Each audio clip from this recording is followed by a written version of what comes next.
আমি একজন মুসলিম মেয়ে। আমি হিন্দু একটা ছেলের জন্য 7 বার প্রেগন্যান্ট হয়েছি। আর সে আমার সঙ্গে প্রচণ্ড পরিমাণের প্রতারণা করছে শুরু থেকে শেষ পর্যন্ত। ও বলছিল যে ওর আমার জন্য হিন্দু থেকে মুসলিম হবে। ও বলছিল যে 7 সমুদ্র 13 নদী সব পাড়ি দিবে। আমাকে সবসময় বলতো যে চল আমরা মরে যাই, আমাদের রিলেশন তো। তারপর ওর আর আমার রিলেশন শুরু হয় আমি যখন ইন্টার ফার্স্ট ইয়ারে পড়ি, নিউ ফার্স্ট ইয়ার।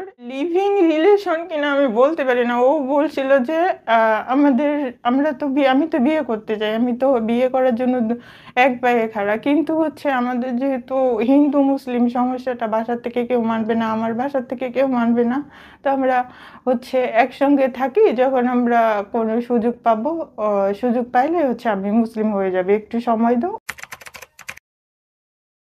আমার বয়স তখন 19। ওর আমার সম্পর্ক শুরু হয় ওই যে বললাম, ম্যাচে আমি ছিলাম, ইন্টার ফার্স্ট ইয়ারে পড়তাম। একটা রুম ছিল, রুমের মধ্যে 4টা সিট ছিল। তো ওইখানে আমি থাকতাম, আর একটা স্কুলের মেয়ে থাকতো, আর ওর 2টা বান্ধবী থাকতো। তো ওখানে থাকতাম। আমি টিউশনি প্রাইভেট পড়তে গেছিলাম, প্রাইভেট থেকে আসছি, তো আপুর 2টা রেডি হয়েছে।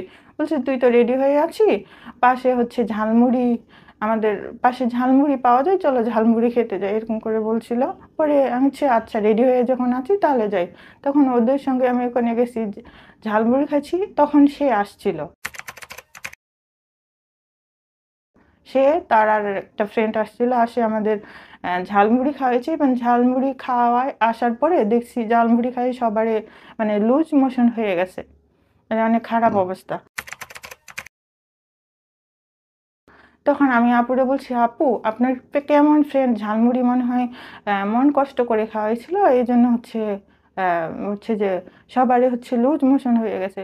আপু তখন ফোন দিয়ে বলতে চাই, তোরা কোন ঝালমুড়ি খাওয়াইছিস, যে আমার ছোট বোন বলতেছে যে ঝালমুড়িতে সমস্যা। তখন সে বলতেছে যে আচ্ছা আমাকে ফোন নাম্বারটা একটু দিস তো, আমি কথা বলবো।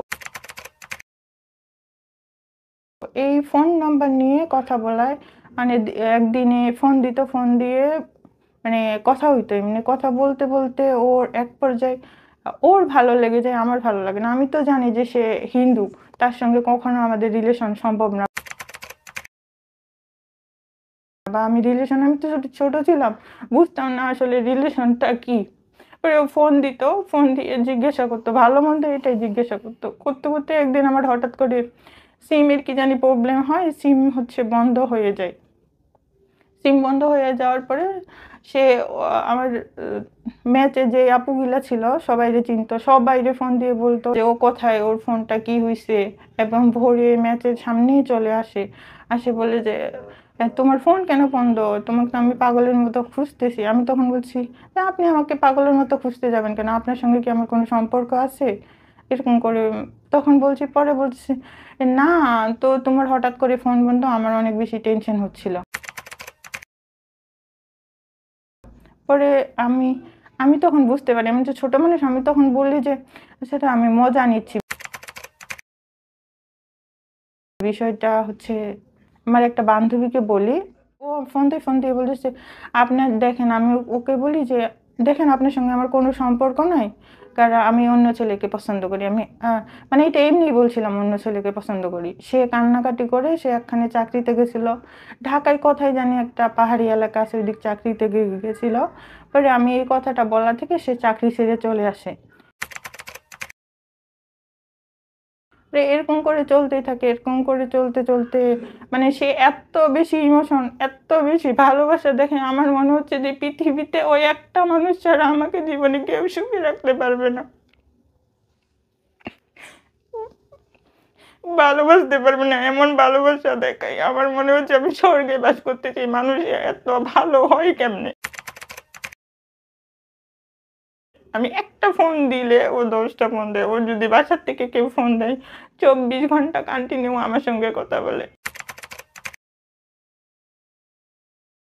ए अहले ईमान, मोमिनों के सिवा काफिरों को दोस्त न बनाओ। क्या तुम चाहते हो कि अपने ऊपर अल्लाह का सरी इल्जाम लो?